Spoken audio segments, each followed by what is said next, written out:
दोस्तों आज अमेरिका या फिर कहें अमेरिकी राष्ट्रपति डोनाल्ड ट्रंप के लिए डी डॉलराइजेशन सबसे बड़ा मुद्दा है, क्योंकि जैसे ही उन्हें इस बात का पता चलता है भारत, रशिया, चाइना, ब्राजील जैसे देश मिलकर के एक नई करेंसी को लाने की तैयारी में है जिससे डॉलर पर डिपेंडेंसी कम की जा सके। वैसे ही ट्रंप पूरी दुनिया को हड़का देते हैं और ब्रिक्स देशों पर पूरी तरीके से सैंक्शंस लगाने की बात करते हैं। 100% टैरिफ इम्पोज करने की बात कही जाती है, लेकिन टैरिफ फाइनली उन्होंने इम्पोज कर दिया है।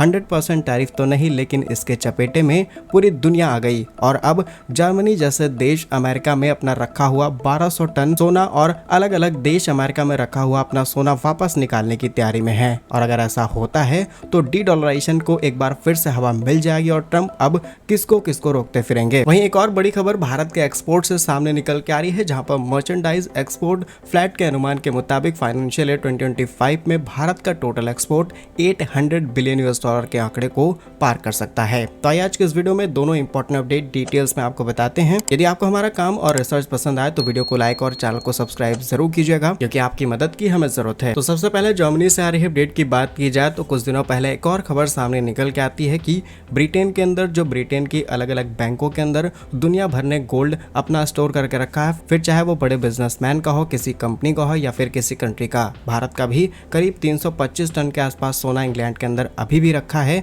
और वो ऐसी लोकेशन है जहां पर सबसे सेफ माना जाता है। इसीलिए दुनिया भर के देश ब्रिटेन के अंदर अपना सोना रखते हैं, लेकिन जैसे ही ट्रंप आते हैं ये सिचुएशन पूरी तरीके से शिफ्ट हो जाती है। अब वो सोना निकलकर न्यूयॉर्क जाना शुरू कर चुका है। पहले उस सोने के बड़े साइज के ईंटों को स्विट्जरलैंड ले जा रहा है, वहां पर रीशेप करते हुए फिर उन्हें अमेरिका भेज दिया जा रहा है, क्योंकि अमेरिका गोल्ड और तमाम चीजों पर टैरिफ लागू करे उससे पहले लोग वहां पर अपना सोना डाल करके अच्छे रिटर्न्स लेना चाहते हैं। लेकिन अब डी डॉलराइजेशन को ध्यान में रखते हुए और बड़े देशों पर जब अमेरिका ने बिना कुछ सोचे समझे टैरिफ इम्पोज कर दिया तो जर्मनी जैसे देश अब अपना सोना अमेरिका से निकालना शुरू करेंगे। और आप जानते होंगे कि जितना ज्यादा सोना किसी देश के पास है उसके पास उतनी मजबूत करेंसी रहेगी। और भी बहुत सारे फैक्टर्स यहाँ पर काम करते हैं, लेकिन मोटा मोटी बात यही है। और जब आपके देश से 1200 टन सोना कोई एक देश निकाल लेगा, फिर बचे हुए यूरोप के देश भी सोना निकालना शुरू करेंगे तो डॉलर की हालत और ज्यादा खराब हो जाएगी। भारत का एंगल कैसे है वो हम आगे जानेंगे, पहले जर्मनी की बात की जाए।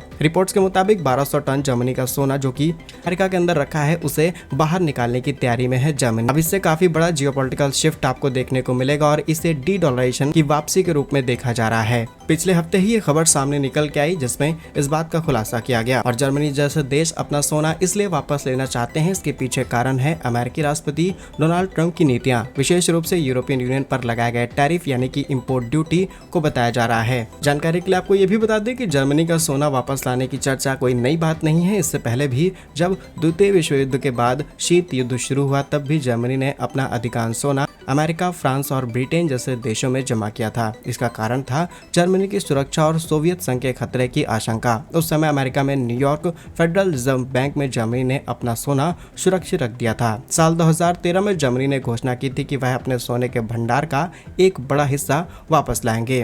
ड्यूस बुंडेश बैंक जर्मनी का एक सेंट्रल बैंक है के अनुसार 2020 तक जर्मनी ने अमेरिका और फ्रांस से लगभग 674 टन सोना वापस ले लिया था। उस समय लक्ष्य यह था कि 2020 तक कम से कम 50% सोना जर्मनी वापस ले आएगा, लेकिन ऑफिशियल आंकड़ों के मुताबिक 2020 तक जर्मनी ने सिर्फ 3363 टन सोने में से 1710 टन सोना ही जर्मनी में है और इसमें से 1236 टन न्यूयॉर्क में और बाकी का लंदन के अंदर रखा है।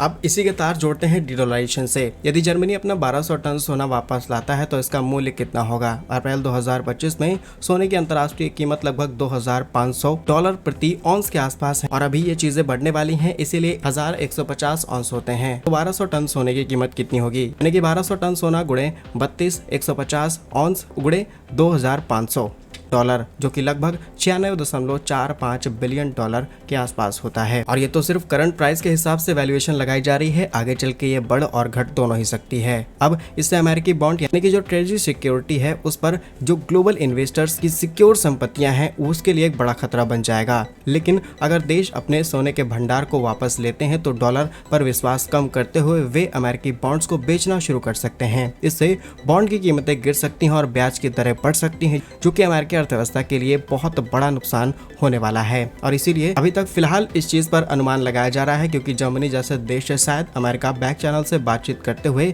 इसका समाधान निकाले, क्योंकि जर्मनी, फ्रांस और तमाम यूरोपीय देशों ने अपना अच्छा खासा सोना अमेरिका के अंदर रखा हुआ है। और अगर ये सारा सोना एक बार में पुल किया जाता है तो डेफिनेटली अमेरिकी बॉन्ड्स की वैल्यू डिक्लाइन होगी। और ऑलरेडी अमेरिका 10 से 11 ट्रिलियन डॉलर का मार्केट क्रैश झेल चुका है। और ये सोना निकलते ही लगभग 10 ट्रिलियन डॉलर का और नुकसान उठाना पड़ेगा अमेरिका, जो कि सीधे अमेरिका को मंदी की तरफ धकेलता है। अब सेम इसी तरीके का डी-डॉलराइजेशन प्रोसेस भारत की तरफ से भी शुरू किया गया था, लेकिन उसे अमेरिका ने बहुत ताकत लगा करके बंद कर दिया। तो एशिया के कुछ ताकतवर देशों ने मिलकर के एक ब्रिक्स संगठन बनाया है, जिसमें ब्राजील, रशिया, इंडिया, चाइना शामिल है। और कुछ समय बाद साउथ अफ्रीका को भी यहाँ पर शामिल किया गया, जिससे हमने ब्रिक्स संगठन तैयार किया, that is intergovernmental organisation. और अब हम इसे एक्सपेंड कर रहे हैं। रिसेंटली हमने इसमें Egypt, Ethiopia, Iran, United Arab Emirates जैसे देशों को ऐड किया। सऊदी अरब इसमें शामिल हुआ था, लेकिन कुछ समय बाद कहा जाता है कि अमेरिका का प्रेशर था तो सऊदी अरब इससे बाहर निकल गया। But now these are the countries in BRICS. Now हमने ये प्लानिंग की थी कि हम डॉलर पर डिपेंडेंसी कम करेंगे, क्योंकि डॉलर की वजह से रशिया हो, चाइना हो, हमें बहुत ज़्यादा नुकसान उठाना पड़ रहा था। क्योंकि अगर आपको अमेरिका से कोई चीज़ इंपोर्ट करानी है तो आप अमेरिका के स्विफ्ट सिस्टम का इस्तेमाल करते हैं, जिसमें आप अपनी रुपीज़ को देते हैं, रुपीज़ को डॉलर में कन्वर्ट किया जाता है, उस कन्वर्जन के पीछे चार्जेस देने होते हैं, फिर वो कन्वर्जन होने के बाद भी पेमेंट्स को लेकर के कई सारे चार्जेस वसूले जाते हैं और इससे बहुत ज़्यादा खर्च बढ़ रहा था। तो हम सब मिलकर के डॉलर पर डिपेंडेंसी कम करने की तैयारी में थे ही कि ट्रम्प पावर में आ जाते हैं। ट्रम्प सीधे चेतावनी देते हैं कि अगर भारत और रशिया, चाइना किसी ने भी इस तरीके का कदम उठाया और डॉलर के अगेंस्ट जाने की कोशिश की तो 100% टैरिफ लगाया जाएगा।